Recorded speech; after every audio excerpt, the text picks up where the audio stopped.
انان اپنی دوستوں سے فارغ ہو کر اپنے کمرے کی طرف پہنچا تو دروازے پر ہی حارب اور نما کھڑے تھے۔ انان انہیں گھورتے ہوئے بولا، ادھر کس خوشی میں تم دونوں نے بسیرا کیا ہوا ہے؟ ہٹو سامنے سے۔ بھائی پہلے پیسے دے۔ نما کے جواب پر حارب نے رخ موڑ کر مسکراہٹ روکی تھی، جبکہ انان نے آنکھوں کو چھوٹا کر کے ان دونوں کو دیکھا تھا۔ ابھی تھوڑی دیر پہلے 20,000 تم نے ایک گلاس دودھ کے لیے تھے، جس میں سے میں نے صرف ایک گھونٹ لیا تھا، اور اب پھر کس چیز کے پیسے دوں؟ اور تم کس خوشی میں اس کے ساتھ یہاں کھڑے ہو؟ بھائی پارٹنرشپ کی ہے اس لیے کھڑا ہوں یہاں۔ حارب مصنوعی کالر کھڑا کرتے ہوئے انان سے بولا، تیری تو کمینے انسان اپنے بھائی کا ساتھ دینے کی بجائے تم بھی مجھے لوٹنے والوں میں شامل ہو گئے ہو۔ انان اس کی طرف بڑھا تو نما درمیان میں آ گئی۔ بھائی 20,000 نکالیں جلدی سے، ورنہ صبح تک ہم لوگ یہیں رہیں گے۔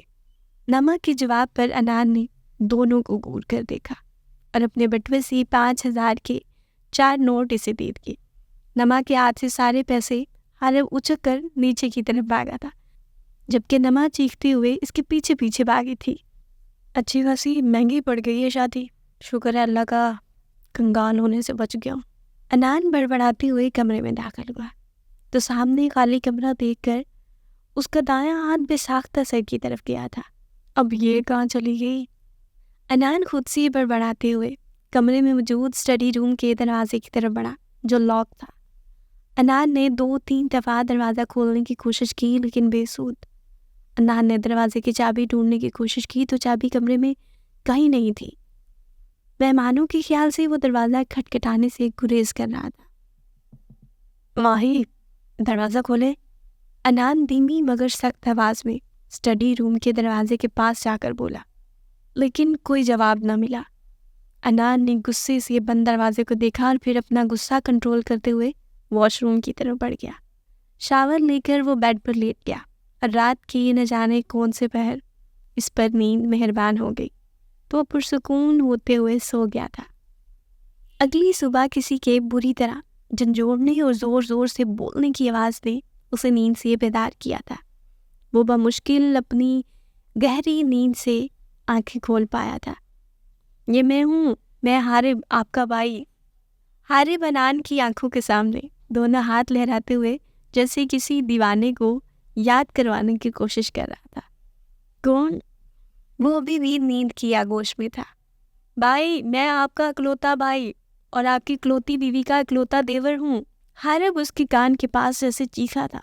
انان ہڑبڑاتے ہوئے اٹھا تھا اور حارب کو دیکھ کر غصے سے اسے گھورنے لگا۔ کیا ہے، صبح صبح کیوں میرے کان کے پردے پھاڑ رہے ہو؟ 11:15 ہو چکے ہیں بھائی، اور آپ کی ابھی صبح ہی ختم نہیں ہو رہی۔ حارب انان کے سامنے اپنی کلائی پر بندھی گھڑی کو دکھاتے ہوئے بولا۔ انان کو جھٹکا سا لگا تھا۔ گزری ہوئی رات کی تمام باتیں اس کو مکمل بیدار کر گئی تھی۔ بے ساختہ اس نے کمرے میں اپنی نگاہیں دوڑائی تھی، لیکن بے سود وہ کمرے میں کہیں نہیں تھی۔ حارب نے مسکرا کر اسے دیکھا اور شرارت سے بولا، بھائی ماہی بھابھی سب کے ساتھ نیچے ہیں اور ابو آپ کا انتظار نیچے لاؤنج میں شدت سے کر رہے ہیں۔ حارب کی بات پر وہ مسکرایا تھا۔ مطلب ناشتے پر میرا انتظار ہو رہا ہے؟ نہیں بھائی، وہ تو سب کر چکے ہیں، کیونکہ ابو نے کہا تھا 10 بجے تک جو ناشتے کی میز پر ہوگا صرف اسے ہی ناشتہ ملے گا، اور اب آپ لیٹ ہیں اس لیے آپ اب ولیمے کے کھانے کا انتظار کریں۔ انان کو جھٹکا لگا تھا۔ بکو مت۔ میں نہیں بک رہا بھائی، آپ نیچے آ کر خود دیکھ لیں۔ حارب یہ بول کر کمرے سے چلا گیا، جبکہ انان اٹھ کر واش روم کی طرف چلا گیا۔ وہ فریش ہو کر نیچے آیا تو سب کو خوش گپیوں میں مصروف دیکھا۔ اس نے شکایتی نظروں سے اپنی ماں کو دیکھا تھا اور پھر نما سے اسلام دعا میں مصروف ہو گیا، جو محاسا کا ناشتہ لے کر عباس عالم کے ساتھ آئی تھی۔ عباس عالم سے ملنے کے بعد وہ اپنی ماں کے پاس آیا۔ دولہا تو جیسے فالتو ہوتا ہے، وہ بڑبڑایا تو رقیہ بیگم نے مسکرا کر اس کے دائیں گال پر ہاتھ رکھا۔ میرا شہزادہ بیٹا، بیٹھو میں ناشتہ لگاتی ہوں، رقیہ بیگم نے اسے پیار سے کہا، لیکن انان کی خفگی برقرار تھی۔ رہنے دے امی، اب وقت ہی کتنا رہ گیا ہے، میں اپنے ولیمے میں ہی ڈنر کر لوں گا۔ انان کی بات پر شفیق صاحب، جو رقیہ بیگم سے کچھ بات کرنے آ رہے تھے، اسے گھورنا نہیں بھولے تھے۔ اچھی سزا تجویز کیا خود کے لیے۔ ابو، انسان کو کم از کم اپنی شادی پر تو پروٹوکول ملنا چاہیے۔ اس کی شکایتی انداز پر شفیق صاحب مسکراتے ہوئے بولے تھے، اچھا جاؤ ناشتہ کر لو جا کر، تم یہاں بیٹھو میں لاتی ہوں ناشتہ۔ رقیہ بیگم یہ بول کر کچن کی جانب چلی گئیں، جبکہ شفیق صاحب واپس لاؤنج میں چلے گئے تھے۔ امی میں اکیلے ناشتہ نہیں کرتا، آپ کو معلوم ہے، اس لیے میرے ساتھ آپ بھی ناشتہ کریں۔ انان نے رقیہ بیگم سے کہا جب ناشتے کی ٹرے اس کے سامنے رکھ رہی تھی۔ میں تو ناشتہ کر چکی ہوں، البتہ اگر بات ساتھ میں بانے کی ہے تو جسے کر لے کر آئے ہو اس کے ساتھ کر لو۔ رقیہ بیگم ڈائننگ ٹیبل کی طرف آتی محاسہ کو دیکھ کر بولی۔ انان نے بے ساختہ ان کی نظروں کا تعاقب کیا تھا۔ گلابی رنگ کے ریشمی سوٹ پہ اس کی گندمی رنگت ہلکے سے میک اپ میں چمک رہی تھی، ہلکی سی جولری میں وہ نئی نویلی دلہن ہی تو لگ رہی تھی۔ انان اسے غور سے دیکھنے لگا۔ رقیہ بیگم نے گلا کھنکار کر اسے متوجہ کیا تو وہ ایک دم جیسے ہوش کی دنیا میں آیا تھا۔ رات کی بےعزتی کا احساس محاسہ کو دیکھ کر ہی شدت سے یاد آیا تھا۔ ماہی بیٹا آپ بھی ناشتہ کر لو، میں تب تک آپ کے ماموں کی بات سن کر آتی ہوں۔ رقیہ بیگم یہ بول کر چلی گئی۔ وہ انان کے ساتھ والی کرسی پر بیٹھ گئی۔ دونوں طرف خاموشی تھی۔ چند لمحے انتظار کرنے کے بعد محاسہ نے ناشتے کی ٹرے اپنی جانب کھسکائی اور اپنے لیے ناشتہ نکالنے لگی۔ انان کو اس کا نظر انداز کرنا ایک آنکھ نہیں بھا رہا تھا۔ گرما گرم حلوہ پوری، پائے سفید چنے دیکھ کر انان کا معدہ زور زور سے پکارنے لگا، لیکن وہ ڈیٹ بنا محاسہ کو گولنے لگا جو اس سے مکمل بے نیاز کھانے میں مصروف تھی۔ رات کو کیا بدتمیزی کی تم نے؟ انان بے ساختہ آپ سے تم پر آیا تھا، جبکہ محاسہ نے آرام سے چائے کے کپ سے ایک چسکی لے کر اسے میز پر رکھا اور بولی، بدتمیزی نہیں تھی، وہ بس میں تمہاری شکل نہیں دیکھنا چاہتی تھی۔ محاسہ کا انداز نارمل تھا، لیکن اس کے الفاظ انان کو جلتی آگ پر دھکیل رہے تھے۔ تم حد سے بڑھ رہی ہو ماہی۔ انان کو وہ خوبصورت لگ رہی تھی، لیکن زبان کے نشتر اس کو زہر لگ رہے تھے۔ محاسہ عباس عالم نام ہے میرا۔ وہ انان سے بولتے ہوئے ایک نوالا منہ میں ڈالنے لگی تو انان نے اس کا ہاتھ تھام لیا۔ ہاں ماہی نہیں، بلکہ محاسہ انان عباسی، انان نے اطمینان سے کہا اور اس کے ہاتھ سے نوالا لے کر اپنے منہ میں ڈال لیا۔ محاسہ نے تل ملا کر ہاتھ کھینچا تھا۔ بدتمیزی مت کرو ٹھرکی انسان، ابھی تو شروعات ہے مسز، آگے آگے دیکھو ہوتا ہے کیا۔ انان کی ڈبل میننگ بات پر محاسہ کے چہرے کا رنگ اڑ گیا تھا۔ وہ نہ سمجھ نہیں تھی جو اس کی بات کا مطلب نہ سمجھ سکتی۔ زیادہ خوش فہمیاں پالنے کی ضرورت نہیں ہے۔ وہ اپنے لہجے کی لرزش پر چاہتے ہوئے بھی قابو نہ پا سکی۔ خوش فہمیاں کیسی مسز؟ صحیح فہمیاں ہیں، دیکھ لو کس حیثیت سے میرے سامنے نہیں بلکہ میرے قریب موجود ہو۔ انان اپنے لیے ناشتہ نکالتے ہوئے بولا تو محاسہ نے صرف اسے گھورنے پر اکتفا کیا۔ وہ اپنی چائے کا مگ لے کر وہاں سے لاؤنج میں نما کے پاس چلی گئی تھی۔ انان سر ہلاتا کچھ سوچتے ہوئے ناشتے میں مصروف ہو گیا تھا۔ ولیمے کی تقریب بھرپور انداز میں منعقد کی گئی تھی۔ جہاں انان کے کہکوں نے محاسہ کا دل جلایا، وہیں محاسہ لوگوں کی باتوں کو سنتے ہوئے بھی خاموش تھی اور زبردستی مسکراہٹ کو لبوں پر لا کر اپنی خود ساختہ تکلیف میں اضافہ کر رہی تھی۔ اس کا دل یہاں سے کہیں بہت دور جانے کا کر رہا تھا، کیونکہ یہاں سب مصنوعی تھا۔ تقریب ختم ہونے کے بعد محاسہ اور انان عباس عالم کے گھر چلے گئے تھے۔ تھوڑی دیر سب گھر والوں کے پاس بیٹھ کر وہ کمرے میں آ گئی تھی۔ بیڈ پر بیٹھی وہ شدید بیزاری کے حصار میں خود کو محسوس کرتے ہوئے نوچنے والے انداز میں اپنے زیور اتار رہی تھی جب انان اندر آیا۔ رائل بلو کلر کے پینٹ کوٹ میں اس کی اونچی لمبی ہائٹ واضح ہو رہی تھی، لیکن محاسہ نے اسے ایک نظر دیکھنا بھی گوارا نہیں کیا تھا۔ وہ بیڈ پر گرنے والے انداز میں لیٹا اور بیڈ سے نیچے ٹانگیں لٹکائے محاسہ کو دیکھنے لگا، جس کے چہرے پر شدید بیزاریت چھائی ہوئی تھی۔ بہت تھک گیا ہوں آج تو۔ انان جان بوجھ کر تھکن کو اپنے لہجے میں سمونے کی ناکام کوشش کرنے لگا، جبکہ محاسہ نے اسے گھورا اور اپنا لہنگا سنبھالتی ہوئی بیڈ سے اترنے لگی جب انان نے غیر ارادی طور پر اس کا ہاتھ تھام لیا۔ کیا ہے ماہی، یہ خوامخواہ کی ناراضگی کب تک جاری رہے گی؟ محاسا کی آنکھوں اور لہجے میں ناگواری کی تیز لہر امڑ آئی تھی۔ چھوڑ مجھے، یہ خوامخواہ کی ناراضگی نہیں ہے نانا باسی، اس کی وجہ بہت مضبوط وجہ ہے۔ وہ اپنا ہاتھ چھڑوانے کی کوشش میں ہلکان ہو رہی تھی جب مقابل اپنی گرفت کو مضبوط کرتے ہوئے اٹھ کر اس کے مقابل آیا تھا۔ کیا وہ وجہ تمہارے نزدیک اتنی اہم ہے کہ تم ہمارا رشتہ سرے سے ماننے سے ہی انکار کر رہی ہو؟ تم نے شاید اپنے کان بند کیے ہوئے تھے، لیکن میری ابھی سننے کی صلاحیت بالکل ٹھیک ہے۔ ہاں، اس صلاحیت سے محروم تھا کیونکہ آنکھوں میں تمہارا چہرہ اور تمہاری قربت حواس طلب کر چکی تھی میرے۔ تم بہت خوبصورت لگ رہی تھی۔ انان نے آنکھوں اور لہجے میں محبت سموئے اپنی شہادت کی انگلی سے اس کے لبوں کو چھوا تھا۔ مقابل کو جیسے کرنٹ سا لگ گیا تھا۔ وہ آواز باختہ سے اٹھنے لگی تو انان نے اس کے ہاتھ کا جھٹکا دے کر اپنی طرف کھینچا۔ لمحوں کا جادو سر چڑھ کر بول رہا تھا۔ کھینچنے کی وجہ سے کچھ چوڑیاں محاسا کی کلائی میں ہی ٹوٹ گئی تھیں۔ وہ مسلسل اس کے سینے پر ہاتھ رکھ کے اسے خود سے دور کرنے کی کوشش کر رہی تھی۔ انان کی قربت پر اس کا دل وحشت زدہ ہو رہا تھا۔ اسے یہ سب بالکل اچھا نہیں لگ رہا تھا۔ اللہ جانے وہ کون سے لوگ ہیں جو 3-4 شادیوں کی خواہش رکھتے ہیں۔ میں تو ایک کروا کر ہی تھک گیا ہوں۔ انان اس کے کان کے قریب سرگوشیانہ انداز میں بولا اور جان بوجھ کر اپنے لبوں کا لمس اس کے کان کی لو پر چھوڑا تھا۔ محاسا نے اس کی سانسوں کی تپش اپنے رخساروں پر محسوس کی تو اس کا چہرہ ایک پل میں گلابی ہوا تھا۔ گلال کو گویا بہانہ مل گیا تھا۔ دھڑکنوں کا شور کمرے میں موجود خاموشی کو توڑ رہا تھا۔ دھڑکنوں کی روانگی معمول سے ہٹی تو سانسوں میں بے ترتیبی خود بخود آنے لگی۔ وہ وحشت زدہ سی ہو کر انان کی آنکھوں میں دیکھنے لگی جہاں جذبات کا سمندر ٹھاٹھے مار رہا تھا۔ زیادہ دیر وہ اس کی آنکھوں میں دیکھنے کی ہمت نہیں کر سکی، اس لیے لہجے کو التجائیہ بناتے ہوئے وہ بولی تھی، مجھے چھوڑ دو انان، پلیز دور رہو مجھ سے۔ انان کو اس کے الفاظ گویا اپنی توہین محسوس ہوئے تھے۔ وہ غصے سے محاسا کو گھورنے لگا۔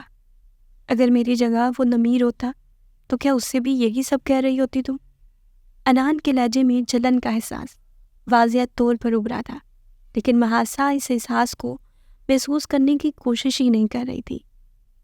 محاسا نے اسے گھورا اور دانت پیس کر بولی، میرے سامنے یوں بار بار اس کا ذکر نہیں کیا کرو انان باسی، ورنہ بہت برا کروں گی تمہارے ساتھ۔ اب چھوڑو مجھے۔ لو، چھوڑ دیا۔ انان نے بولتے ہوئے اس کا بازو اپنی گرفت سے آزاد کر دیا تھا۔ وہ اٹھنا چاہتی تھی بیڈ سے، لیکن اٹھنے کی ہمت خود میں منقود پا رہی تھی۔ ٹوٹی چوڑیوں کے ٹکڑے بیڈ پر بکھرے تھے۔ یہ سب وہی تھا ماہی جو تم شادی کے بعد چاہتی تھی۔ انان نے جیسے اس پر طنز کیا تھا۔ ہاں، لیکن تم سے نہیں چاہتا۔ محاسا بے ساختہ بولی تھی، لیکن جلد ہی اپنی زبان دانتوں تلے دبا گئی اور انان کو دیکھنے لگی جب سنجیدگی سے اسے دیکھ رہا تھا۔ اپنی زندگی کو تم اپنے ہاتھوں سے برباد کر رہی ہو، میری بات یاد رکھنا تم۔ انان یہ بول کر کمرے میں موجود واش روم کی طرف چلا گیا، جبکہ پیچھے بہت ساری سوچوں نے محاسا کو اپنے حصار میں لے لیا۔ ان کی شادی کو 1 ہفتہ گزر چکا تھا۔ محاسا اور انان کے درمیان تمام فاصلے جیسے بڑھتے ہی جا رہے تھے۔ محاسا اور انان دونوں نے یونیورسٹی جانا شروع کر دیا تھا۔ سب کی مبارکباد کو مسکرا کر قبول کرتے ہوئے وہ آج لیکچر لینے کلاس میں پہنچی تو انان سمیت سب نے احتراماً کھڑے ہو کر اس کا استقبال کیا تھا۔ اس نے مسکرا کر سب کو بیٹھنے کا کہا۔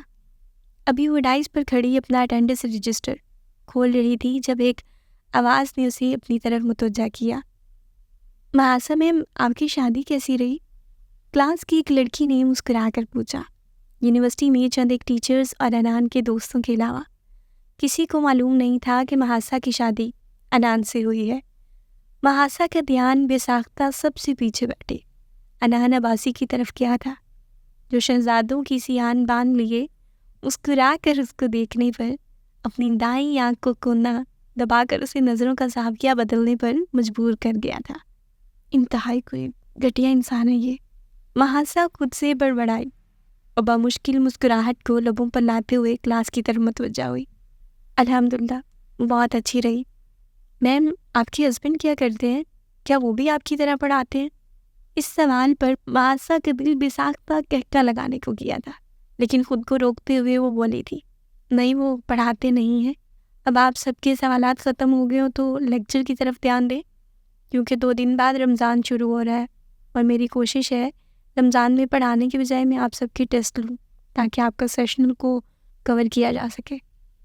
محاسا نے سنجیدگی کا لبادہ اوڑھا تو ساری کلاس سنجیدہ ہو گئی تھی، سوائے انان عباسی کے جو ڈیٹوں کی طرح اسے زچ کر رہا تھا۔ جیسے ہی لیکچر کے دوران محاسا کی نظر اس پر پڑتی تو وہ کبھی آنکھ مار کر اور کبھی فلائنگ کس کر کے اس کے چہرے کو متغیر کر رہا تھا۔ لیکچر ختم ہوتے ہی وہ اپنی ڈپارٹمنٹ کی طرف چلی گئی تھی، جبکہ انان حمزہ کے ساتھ کیفے چلا گیا تھا۔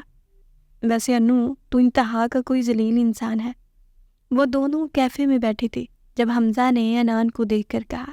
انان نے کانوں تک بانچیں پھیلائی اور ہنستے ہوئے بولا، تمہیں شرم نہیں آتی حمزہ، میاں بیوی کی پرائیویسی میں گھستے ہوئے؟ حمزہ نے اسے گھورا تھا، لانتی انسان، تیری بیوی وہ گھر پر ہے، یہاں ہماری ٹیچر ہے، کمینے عزت کیا کر ان کی یہاں۔ اچھا لیکچر نہ دے، میں بس تنگ کر رہا تھا اس کو، ورنہ جتنی پابندیاں مجھ معصوم پر ہیں ان سے خدا ہی واقف ہے۔ انان نے آخری بات دھیمی آواز میں کہی تھی تاکہ حمزہ سن نہ لے، جبکہ حمزہ اسے گھور رہا تھا۔ کیا بول رہے ہو، پاگل ہو گئے ہو کیا؟ نہیں کچھ نہیں، یونٹ کی آف ٹائمنگ ہو گئی ہے اور مجھے تمہاری بابی کو لے کر وقت پر گھر جانا ہے، ورنہ ابو کے جوتے سرے بازار مجھ معصوم پر تلوار کی طرح چلیں گے۔ انان گھڑی پر وقت دیکھتے ہوئے حمزہ کو اللہ حافظ بول کر پارکنگ میں کھڑی اپنی گاڑی کی طرف چلا گیا تھا۔ ابھی سے گاڑی میں بیٹھے 10 منٹ ہی ہوئے تھے جب محاسا کار کا دروازہ کھول کر فرنٹ سیٹ پر بیٹھی تھی۔ انان نے مسکرا کر اس کے چہرے کو دیکھا تھا جہاں ناراضگی کے تاثرات واضح طور پر نمایاں ہو رہے تھے۔ اگر تم نے اگلے 10 سیکنڈ میں گاڑی سٹارٹ نہیں کی تو میں کسی رکشے میں بیٹھ کے گھر چلی جاؤں گی۔ انان نے مسکرا کر نظروں کا زاویہ بدلا اور گاڑی سٹارٹ کر دی کیونکہ محاسا نے رخ موڑ لیا تھا۔ 2 دن بعد رمضان کا بابرکت مہینہ شروع ہو گیا تھا اور انان کے لیے سحری میں اٹھنا دنیا کا مشکل ترین کام تھا۔ حرب بھی رمضان میں اسے اٹھاتے ہوئے ہلکان ہو جاتا تھا۔ اب یہ ڈیوٹی خود بخود محاسا کے کندھوں پر آ گئی تھی۔ کتنی بار اس نالائق گدھے کو کہا اٹھ کر تہجد پڑھ لیا کرو، لیکن نہیں، ایسے سوتا ہے جیسے دنیا جہان کے کاموں کی ذمہ داری اس کے سر پر ہو۔ شفیق صاحب ڈائننگ ٹیبل پر بیٹھے اس پر تبصرہ کر رہے تھے جب رقیہ بیگم نے انہیں گور کر دیکھا تھا۔ کیا کر رہے ہیں آپ؟ کچھ تو لحاظ کیا کریں، شادی شدہ ہو گیا ہے اب۔ رقیہ بیگم کی بات پر محاسا جو اسے اٹھانے جا رہی تھی کھل کر مسکرائی تھی۔ ہاں جناب، وزیر اعظم بن گیا نا، شادی کروا کر جن کا لحاظ کیا کروں۔ شفیق صاحب بڑبڑاتے ہوئے سحری کے کھانے کی طرف متوجہ ہو گئے تھے جبکہ رقیہ بیگم نے تعصب سے اپنا سر نفی میں ہلایا تھا۔ وہ کمرے میں آئی تو کمرہ اندھیرے میں ڈوبا ہوا تھا۔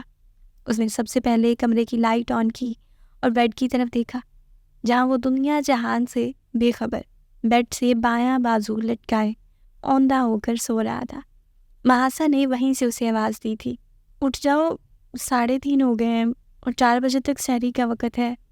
لیکن اس کی یہ کوشش کسی کام نہ آئی۔ پھر وہ نزدیک آئی اور دوبارہ وہی الفاظ دہرائے، لیکن وہ شاید گھوڑے بیچ کر سو رہا تھا۔ محاسا نے اسے جھنجھوڑنے کی کوشش کی تو ایک دم اس نے کروٹ بدلی تو محاسا بمشکل اس کے اوپر گرتے گرتے بچی۔ موندی آنکھوں کو کھول کر اس نے محاسا کو دیکھا جو اس کے اوپر تقریباً جھکی ہوئی تھی۔ ہزاروں طریقے ہیں شور کو جگانے کے، لیکن تم اس معاملے میں بہت نالائق ثابت ہوئی ہو۔ محاسا نے بمشکل دھڑکتے ہوئے دل کو سنبھال کر خود کو اس کی گرفت سے آزاد کروایا تھا۔ تم انتہا کے فضول اور ٹھرکی انسان ہو۔ محاسا نے اسے گھورا تھا۔ شکر کرو یہ ٹھرکپن تمہیں دیکھ کر ہی اندر سے نکلتا ہے، ورنہ لڑکیوں کی کوئی کمی نہیں ہے دنیا میں۔ انان نے شرارت سے بیڈ گراؤنڈ سے ٹیک لگا کر کہا تو محاسا نے غصے سے اسے گھورا۔ تم سے کچھ بھی کہنا بینس کے آگے بین بجانے کے مترادف ہے۔ محاسا بول کر کمرے سے جانے لگی تو وہ بآواز بلند پیچھے سے مسکراتی ہوئے لہجے میں بولا تھا، اظہار محبت کر لو بیوی، قسم سے برا نہیں مانوں گا۔ محاسا پاؤں پٹکتی کمرے سے چلی گئی۔ ٹھیک 5 منٹ بعد وہ بھی جمائیاں لیتے ہوئے ڈائننگ ٹیبل پر سحری کرنے کے لیے موجود تھا۔ سحری کے ساتھ ساتھ وہ اپنے باپ کے لیکچر کو ڈیٹھوں کی طرح ہنستے ہوئے سن رہا تھا۔ یا اللہ، اتنا ڈیٹھ انسان ہے یہ، ماموں کے سامنے بھی کیسے تاڑ رہا ہے۔